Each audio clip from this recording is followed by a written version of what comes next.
Hey, how are you going? Welcome to Extra Healthy-ish, your podcast from Body and Soul. I am your host, Felicity Harley.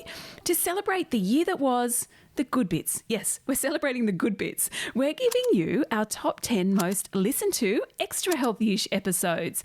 Now, nutrition as a topic, it always goes well on this podcast. But this episode with accredited nutritionist and personal trainer, Jacqueline Orwell, went off. It was about milk. How do you take your milk? Are you a so-called hipster oat milk devotee, or do you have 4 different types on the fridge? I mean, that's what we do at our house. Perhaps you've ditched dairy altogether, or you're taste testing your way through the 101 alternatives.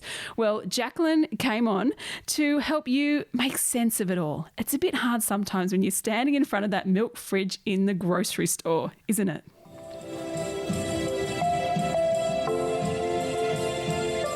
Jacqueline, thank you so much for coming on Extra Healthy-ish. It's so nice to have you sitting across from me in Body and Soul HQ today.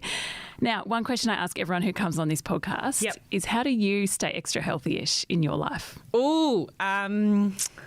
So at the moment, because I literally feel like I'm 1,000 weeks pregnant today, but I'm actually only 29 weeks pregnant. But that's a fair. Yeah, we're getting there. We're getting there. And it's my 3rd child, so I'm pretty tired. So for me, how I stay healthy-ish is actually prioritising sleep and actually getting into bed early, because my nights are fairly disrupted at the moment, and they're going to be more disrupted in 3 months' time when the next baby comes. So prioritising sleep, because sleep is like the low-hanging fruit in health. I think people are so easily... Oh my gosh, I love that term, and that is so true. Yeah. We often think, but I need to, drink this green smoothie, or I need to do this, or I need to eat these seeds, or I need to do more of this. But hello, turn the phone off at 8 o'clock and go. I mean, I'm telling this to myself, listeners, not you all. Yes. This is I'm trying to preach to myself. Turn the phone off, get into bed. And we're so tempted by things like a Netflix binge, or scrolling through on social media, or like, what's it called, double screening or something, where we're doing a bit of both all at once. Oh, yeah, all the time. At night, and then we don't prioritise getting into bed earlier, or what we call sleep hygiene, which is making sure that, you are switching off technology an hour before bed, and you are darkening your room, and you've got a little bit of a wind-down process. So that, for me, is a real priority right now. I'm making sure that I'm getting in bed, like, not to sound like a grandma or a child, but at 8:30 or 9. We're up at 5 or 5:30 anyway, but I'm making sure that at least I'm banking some of those hours so that my body has time to recover. I feel a little bit rested. And remember also, I think this is why it's so important, people do remember the importance of getting sleep in the bank, is our bodies still function and are synthesizing hormones and doing all of these things whilst we sleep. So if we aren't achieving sleep and good quality sleep, or enough of it, I think I said sweep then, sleep. Yeah. and it does a sweep. Yeah, it sweeps out your brain.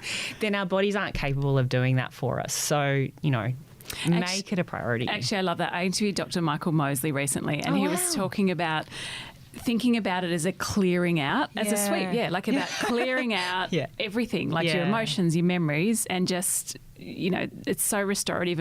And sometimes we just don't value it in that way, do we? Yeah. Because anyway, but you're about to get no sleep. Thank you for the reminder. Yeah, sorry about that. Now, back to, we're talking about cow's milk. Well, we talked about cow's milk and healthy-ish. So let's talk about the other alternatives. I want to get into kind of the nitty-gritty of when you stand at the supermarket and you think, there are so many milks. What do I choose? Yeah. So, health benefits of ditching cow's milk, what are they?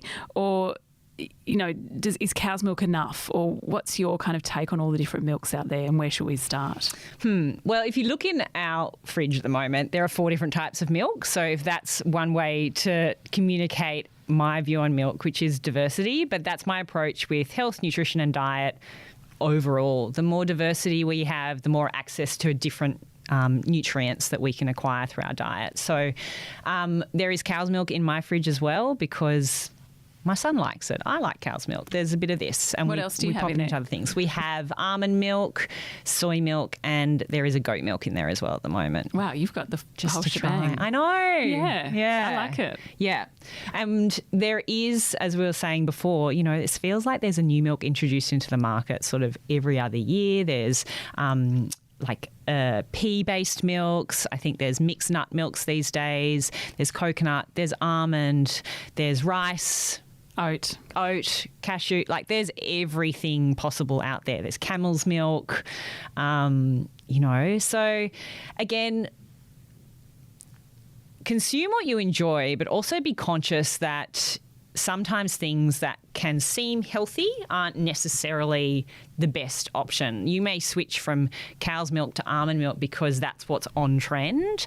But remember that unless you're buying a really good quality almond milk that doesn't have the additives and sugars and the other fillers and carrageenan and all these sorts of things, then you're not really getting a health benefit from it. And you might be missing out on the valuable proteins that are available to you in cow's milk. So just because something is on trend, it doesn't mean that it's always the healthiest option. You've got to tune into what you enjoy. Yeah, that's good advice, and actually. what works well. Yeah, and also, as you were saying in Healthyish, which we'll just repeat if you didn't listen to that podcast, is that it's about you and what works for you. And I think that's important. Whereas you might think, I've got to drink oat milk because that's what everyone's doing, or I have to try it. Whereas that might not be great for you and your body or where you're at, or you know, people. For example, I actually went on to oat milk last year because I had psoriasis, and it actually helped clear up that. So you just you can try different things. Is there any particular one alternative that you recommend to try first, or? I personally advise clients to, if they're looking at something like their morning coffee or a splash of milk going into their cereal, then a really good quality soy milk still has a very similar amino acid profile to cow's milk dairy. So from that perspective, it's good.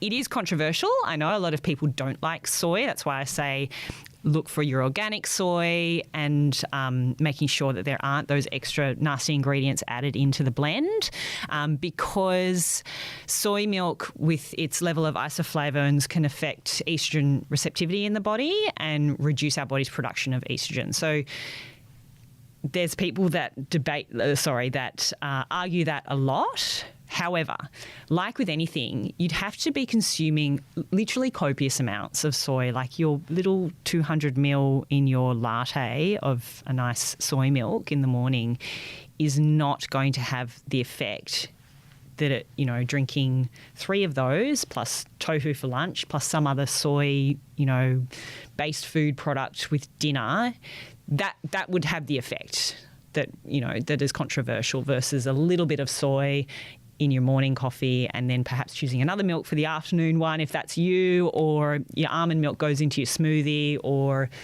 whatever your other preference is that's going into other foods there. So I actually say to people, if you still want to have that protein intake, then soy is your best option. Are there any other kind of things we should look out for in milk alternatives? Like, I mean, obviously a lot have a high content of sugar. Yeah. What are some other kind of hidden nasties, dare I say? Yeah, I mean, there are. So you'd be looking for the thickeners, the sugars, the vegetable oils, additives and preservatives. So when we speak about these, this is why I always encourage people to actually turn to what's in the refrigerator section as opposed to necessarily what's on the shelf life. So soy milks are probably an exception. They're mostly in the stable shelf. Yeah. I haven't got the right term for it today. It must be my baby brain. I'm going to blame it on that. The food aisle. Whereas when you're turning to your plant-based milks and your nut milks and what have you, then there's a great variety in the refrigerator section. And by being in the refrigerator section, they're less likely to have a lot of those additives. It's a really great habit, though, milk, nut milk, whatever it is, to get into the habit when you're at the shops of actually just flipping the pack and having a look at what's in your ingredient list, because the more you get into that habit, the more you start to understand what's added and where. So I always say to people, just go for the ingredient list that has the most minimal number of ingredients in there, and you can have a pretty safe bet with that, rather than an ingredient list 10 lines long where you don't understand half the ingredients and you have to Google the numbers of the additives and all sorts of things. If they're in there, then just put it back and go for something else. But this is all about education, right? So the more that we educate ourselves, the better choices we can make, whether it's milk or other foods. And maybe kind of steer clear of the trend, or is it worth tuning into the trends? Where do you sit with that? It depends on who's delivering the information, to be honest. Yes. I think it's always, and I have qualifications, so I think it's always great to tune in to those of us who actually are qualified and have done the training to speak about, you know, the benefits or the risks of certain things, and, you know, again, looking at it from a broader perspective, not just this works for me, therefore it should work for everyone.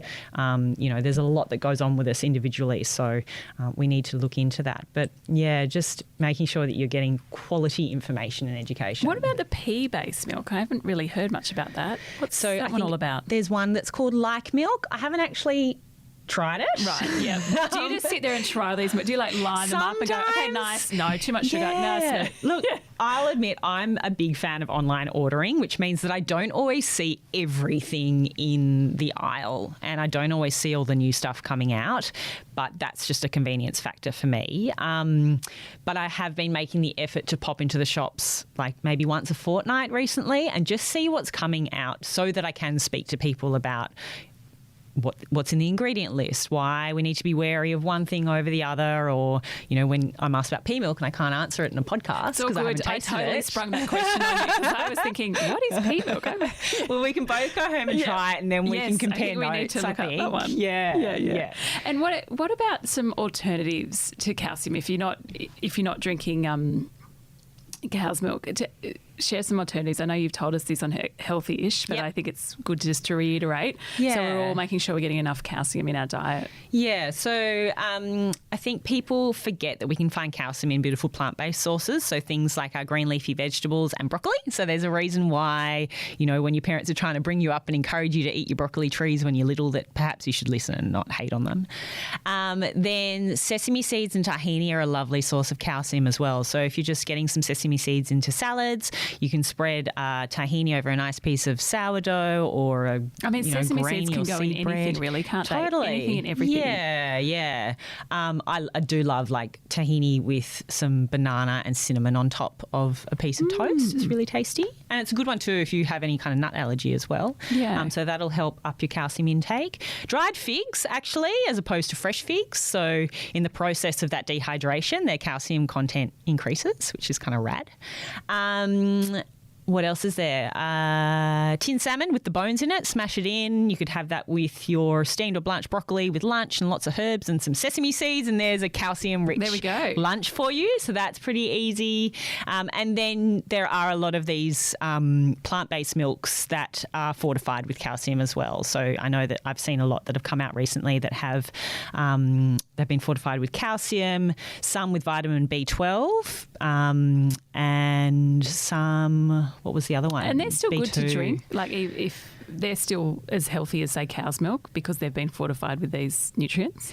You'd be wanting to get those in particular if you are on a purely plant-based diet, meaning that you're not getting any other animal-based tissues or sources where a lot of these nutrients can lie, then fortification in your milks is okay. And it's actually recommended for those who are in the not higher risk, but require a higher calcium intake. Right. So children, for instance, when they're young and their bodies are growing and their bones are obviously growing as well, they have higher needs for calcium. Similarly, pregnant women, if they're not, if their intake of dairy is, you know, if they're not consuming dairy, then they need to make sure that they're getting good sources of calcium. And obviously, as you age, and in particular with women with menopause, then we need to look at good, strong calcium intake as well. So, and I spotted some beautiful recipes when I went trawling your website, brown paper bag, for turmeric milk, almond milk, hot chocolates with cow's milk, or I can't remember whether they had the cow's milk or not. No, I've used different milks in both of those, I think, but you can use whatever works for you. They look delicious. Do you have a favourite that your go-to? Probably the hot chocolate at the moment, which I make with raw cacao powder, a little bit of maple. You could use stevia if you wanted, or honey if you wanted. And then I put some spices in like cinnamon, sometimes ginger, sometimes a little bit of nutmeg, things like that. And you just sort of whisk it together on the stove or pop it in the microwave, whatever works for you. But that's really yummy. And then it doesn't have all of the sugar that you get from the syrups and the cafes and things like that. Or from you the can Milo. Yeah. Oh, how I'd love to have a nutritionist. Wouldn't we all love to have a nutritionist living in our house to just You come live with me for a while. You can be the Brady Bunch with all of our children. Not when you're newborn. I'm through that stage. So just quickly before you go, tell us a bit more about Brown Paper Bag and your nutrition mission. Yeah. So I started my business, it's probably 9 years ago, almost 10 now. And I started with my clinical practice, and I also had a stall at the Bondi Markets on a Saturday. And that was a really important part of my business because it allowed me to connect face-to-face with the community and speak about food more broadly. What did you sell? Did you sell something there, or so it's just your services? 10 years ago, this is so I sold really healthy muffins. Oh, I like it. And I did things like raw carrot cake and just tried different recipes that I'd been creating to give people a taste of what I was communicating online with my practice as well, and then with my blog that I was only just starting out. So it was sort of those humble beginnings, and it's definitely evolved. So I had a Whole Foods catering business for a long time and a vegetarian vegan meal delivery business. And then when I fell pregnant with Elkie, I decided I'd just pull back a little bit so that my stress levels weren't going through the roof and I could, carry a healthy baby and manage a beautiful family. And so I made that a priority and pulled back a little bit, and have really just honed in on corporate programs and brand partnerships and doing beautiful things like this and coming and talking to you and writing and presenting in the media, which I really love. And I can do it, as we're saying, as when you have big families like this, I can tuck it in, and it's a joy to go to work. It's not a chore. So and that's really what it's all about, isn't it? Yeah, totally. Yeah.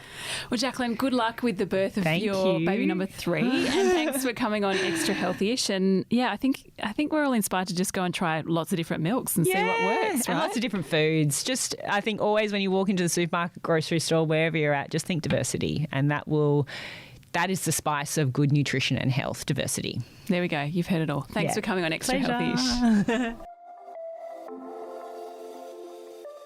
Thank you so very much for listening to this episode of Extra Healthy-ish, the big sister podcast to the one called Just Healthy-ish. Of course, both podcasts are from Body and Soul. If you want more info from us, head to bodyandsoul.com.au. And remember, you can join the conversation via Body and Soul on Instagram or Facebook. Thanks again for tuning in and for joining us this year. And if you have a moment, we'd be so grateful if you could rate, review and subscribe to this podcast. Oh, and wishing you a very extra healthy-ish Christmas.